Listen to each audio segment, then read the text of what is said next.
بچے کی واپسی کا اتنا انتظار نہیں ہوتا جتنا اللہ کو اپنے نافرمان بندے کی واپسی کا انتظار ہوتا ہے۔ زمین پکار اٹھتی ہے، یا اللہ اجازت دے میں پھٹ جاؤں۔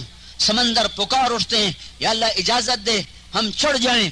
فرشتے پکار اٹھتے ہیں، یا اللہ اجازت دے ہم اتر جائیں، ان کے سر قلم کر دیں۔ اور میرا اللہ کہتا ہے دعو عبدی فانا اعلم بعبدی منکم، پیچھے ہٹ جاؤ، میں اپنے بندے کو تم سے بہتر سمجھتا ہوں۔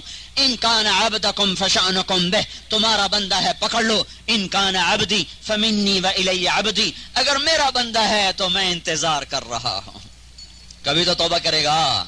ان اتانی لیلا قبلت، کبھی چاند دیکھے گا مسکراتا، کبھی تارے دیکھے گا جھلملاتے، تو اسے خیال آئے گا میرا اللہ کیسا کریم ہے جس نے ایسا چاند دیا، ایسی چھت دی، ایسے تارے دیے، اور میں شراب پہ بیٹھا ہوں۔ جب کہے گا یا اللہ میری توبہ تو میں فوراً قبول کروں گا۔ ان اتانی نہارا قبلتہ، کسی دن اس کو خیال آ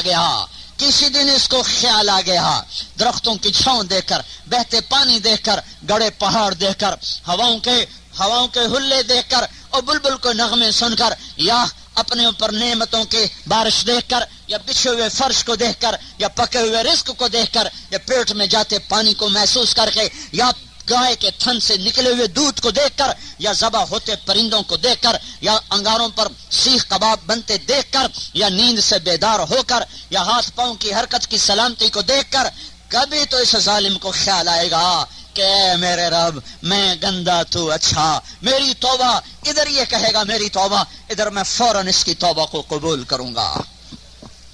تو میرے بھائیو ہم بھٹکا ہوا قافلہ ہیں، میں فریاد کر رہا ہوں اپنے اللہ کی طرف کا سفر کرو، اپنے اللہ کو منانے والا رخ اختیار کرو۔